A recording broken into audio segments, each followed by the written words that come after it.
నమస్తే, నేను ప్రశాంత్. తాజాగా ట్రంప్ కొత్త నిర్ణయాలు ఎలాంటివి తీసుకున్నాడు? సో ఈ నిర్ణయాలను బట్టి మరి ఎంతమంది భారతీయులు ఇప్పుడు రివర్స్ రాబోతున్నారు? దీని గురించి అయితే మాట్లాడేందుకు ప్రస్తుతం మనతో పాటు సీనియర్ జర్నలిస్ట్ సిఎస్ రావు గారు ఉన్నారు. నమస్తే అండి. నమస్తే సార్, ట్రంప్ ఇప్పుడు ఎలాంటి నిర్ణయాలు తీసుకున్నాడు మళ్ళీ, అండ్ ఈ నిర్ణయాలను బట్టి భారతీయులు ఎంతమంది రాబోతున్నారు ఇప్పుడు బయట ఇక్కడికి? గ్రీన్ కార్డ్ ఉన్నా, H1B వీసా ఉన్నా, స్టూడెంట్స్ వీసా ఉన్నా, ఏ వీసా ఉన్నా కొత్త రూల్ లేటెస్ట్గా తీసుకొచ్చారు. ఏంటి ఆ లేటెస్ట్గా తీసుకొచ్చినటువంటి రూల్ అంటే, మీరు ఎప్పుడైనా సరే బయటికి వెళ్తే, బహిరంగ ప్రదేశాలకు వెళ్ళినప్పుడు ఖచ్చితంగా మీకున్నటువంటి ఈ కార్డ్స్ ఏవైతే ఉన్నాయో, గ్రీన్ కార్డ్ కానీ లేదంటే H1B కానీ, వీటిని ఖచ్చితంగా తీసుకెళ్ళాలి, తోటే ఉంచుకోవాలి. ఒకటి. రెండు, చాలామంది ఏం చేస్తుంటారంటే రెన్యువల్ చేసుకోరు. రెన్యువల్ చేసుకొని వాళ్ళు ఉన్నారు. వాళ్ళు దొరికినా కానీ వీసా పర్మనెంట్గా రద్దు చేస్తాము అనేది తాజాగా తీసుకున్నటువంటి చట్టంలో ఉన్నటువంటి ఒక రూలు. రెండు ఏంటంటే, 18 సంవత్సరాలు నిండినటువంటి వాళ్ళు ఖచ్చితంగా సిటిజన్షిప్ తీసుకోవాలి. అక్కడ ఆ పిల్లలు సిటిజన్షిప్ తీసుకొని వాళ్ళు చాలామంది ఉన్నారు. ఒకవేళ తీసుకున్నా దాన్ని రెన్యువల్ చేయనటువంటి వాళ్ళు ఉన్నారు. వాళ్ళు రెన్యువల్ చేసుకోవాలి అనేది ఇంకొక రూలు. ఇక 14 years లోపల ఉండేటువంటి వాళ్ళు ఉన్నారు. 14 years దాటినటువంటి వాళ్ళు, వాళ్ళకు ఒక రూల్ ఉంది అక్కడ. 14 years దాటినటువంటి వాళ్ళు రెన్యువల్ చేసుకోవాలి. రెన్యువల్ చేసుకోవడానికి ఏప్రిల్ 14 నుంచి టైం ఇచ్చింది. మంత్ ఎండింగ్ వరకు టైం ఇచ్చింది. ఈ లోపల కనుక రెన్యువల్ చేయించుకోకపోతే భారీగా ఫైన్ విధించబోతున్నారు. ఆల్మోస్ట్ $4,000-5,000 ఫైన్ వేస్తానని చెప్పి చెప్తున్నారు. మొత్తం టోటల్గా మన ఇండియన్స్ 50 లక్షల మంది, 54 లక్షల మంది దాకా ఉన్నారు అనేది ఒక అంచనా అమెరికాలో. ఈ 50 లక్షల మంది గ్రీన్ కార్డ్ హోల్డర్స్, లేకపోతే H1B, H4, స్టూడెంట్స్ వీసాను, లేదంటే బిజినెస్ వీసాను, వీటి మీద వెళ్ళుంటారు. వీళ్ళు ఇర్రెగ్యులర్గా ఉన్నటువంటి వాళ్ళు దాదాపుగా 3 లక్షల పైన ఉన్నారు అనేది ఒక అంచనా. ప్రభుత్వం, అక్కడ ఉంటే అమెరికా ప్రభుత్వం అంచనా వేస్తుంది. ఇది చట్టవిరుద్ధంగా. ఇర్రెగ్యులారిటీస్ ఉండేవాళ్ళు, ఈ ఇర్రెగ్యులారిటీస్ ఉండేటువంటి వాళ్ళు 20% ఉన్నారంటున్నారు. అంటే 50 లక్షలు 20%, దాదాపు 10 లక్షల మంది ఇర్రెగ్యులారిటీస్ తోటి ఉన్నారు అని. అంటే చట్టానికి విరుద్ధంగా ఉండేటువంటి వాళ్ళు ఒక 3 లక్షల మంది ఉన్నారని చెప్పి తెలిసారు. ఇర్రెగ్యులారిటీస్ అంటే ఏంటి? ఆన్ టైంలో మీరు రెన్యువల్ చేసుకోకపోవటం, మీ వీసాని రెన్యువల్ చేసుకోకపోవటం, లేదా మీకున్నటువంటి సోషల్ సెక్యూరిటీ కార్డు నెంబర్ని రెన్యువల్ చేసుకోకపోవడం, ఇవన్నీ కూడా ఇర్రెగ్యులారిటీస్ కింద వస్తాయి. వీళ్ళు ఒక 10 లక్షల మంది ఉన్నారు. 10 లక్షలు ప్లస్ 3 లక్షలు, 13 లక్షల మంది. అంటే 50 లక్షల మందిలో దాదాపు 13 లక్షల మంది ఇర్రెగ్యులారిటీస్ తోటి ఉన్నారు అనేది ఇప్పుడు ట్రంప్ ప్రభుత్వం ఆల్మోస్ట్ ఐడెంటిఫై చేసింది. బహిరంగ ప్రదేశాలకు వెళ్ళినప్పుడు వీళ్ళని వేటాడుతున్నారు. ఒకటి. రెండు, 30 రోజులు మించి ఎవరైనా సరే అక్కడ ఉంటే, ఏ వీసా వాళ్ళు అయినా సరే 30 days తర్వాత కనుక ఉంటే రెన్యువల్ చేసుకోవాలి. జనరల్గా ఒకసారి విజిట్కి వెళ్తే కనుక అక్కడ 6 months ఏదో టైం ఇస్తారు. విజిటింగ్ వీసా అయితే 6 months అని, లేదంటే ఐ వీసా జర్నలిస్టులకు ఇచ్చేది అనేది 5 years అని, అంటే రకరకాలుగా ఉంటాయి.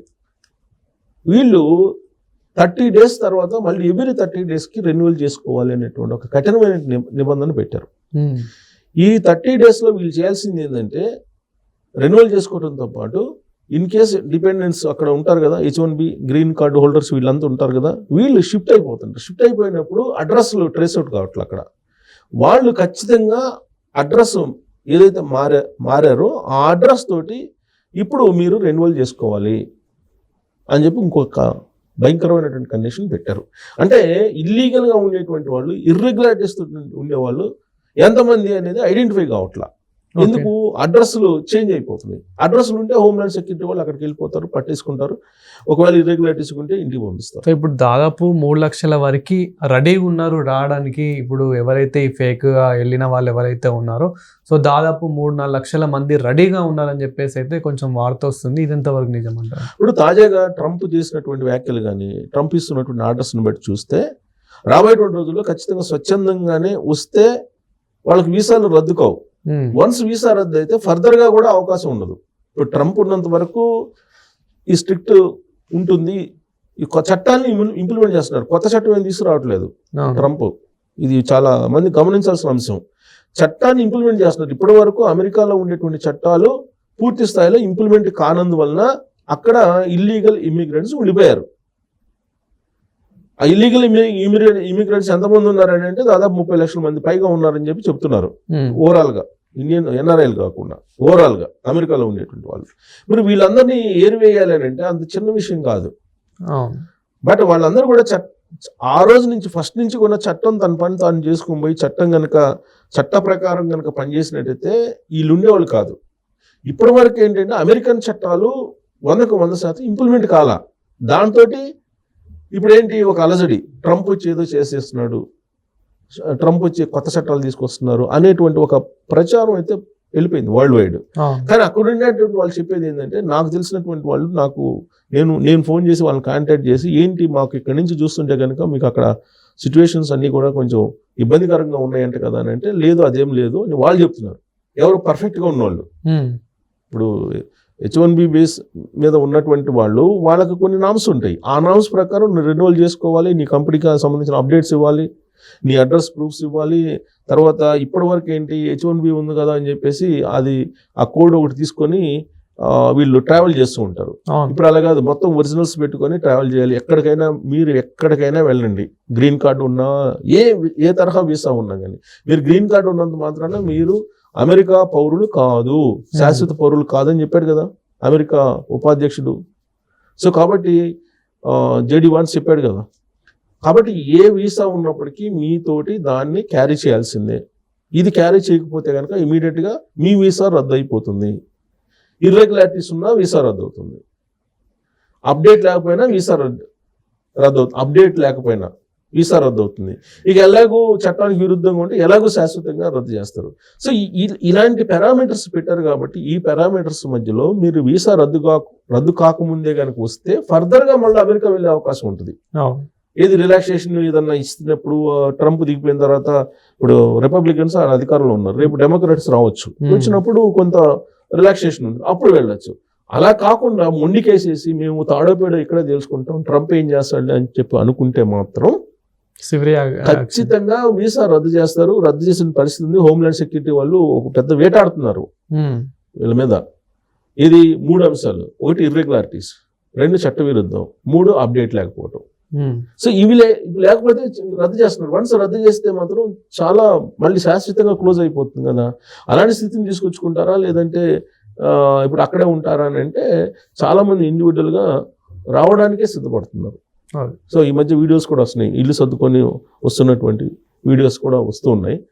మరి ట్రంప్ అడావిడి తగ్గింది అనుకుంటున్నారు, ఎందుకంటే 90 రోజుల పాటు రిలాక్సేషన్ రెసిప్రోకల్ ట్యాక్స్ ఇచ్చినటువంటి క్రమంలో. కానీ ఇప్పుడు మళ్ళీ లేటెస్ట్గా హోమ్లాండ్ సెక్యూరిటీ వాళ్ళు తాజాగా విడుదల చేసినటువంటి దాని ప్రకారం అప్డేట్ ఉండాలి, చట్టవిరుద్ధంగా ఉండకూడదు, ఇర్రెగ్యులారిటీస్ ఉండకూడదు. ప్లస్ అక్కడ మీకు డ్రైవింగ్ రాంగ్ చేసినా కానీ వీసా రద్దు చేస్తున్నటువంటి పరిస్థితి నెలకొంది. సో ఇలాంటి పరిస్థితుల్లో మరి ఎంతమంది ఉంటారు, ఎంతమంది తిరిగి వస్తారు అనేది చూడాలి. జాబ్ ఆపర్చునిటీస్ ఉంటే ఉంటారు, లేదు అక్కడ జాబ్ ఆపర్చునిటీస్ కూడా తగ్గుతున్నాయి అని అంటున్నారు. అప్పుడు అలాంటి జాబ్ ఆపర్చునిటీస్ కూడా పెద్దగా లేనప్పుడు ఇలాంటి కండిషన్స్ మధ్యలో ఉండాల్సిన అవసరం ఉందా అని చెప్పి తిరిగి వచ్చేటువంటి వాళ్ళు కూడా లేకపోలేదు. సో ట్రంప్ ఏమాత్రం తగ్గట్లేదని చెప్పి చెప్పచ్చు తాజా రూల్స్ని బట్టి. Thank you sir.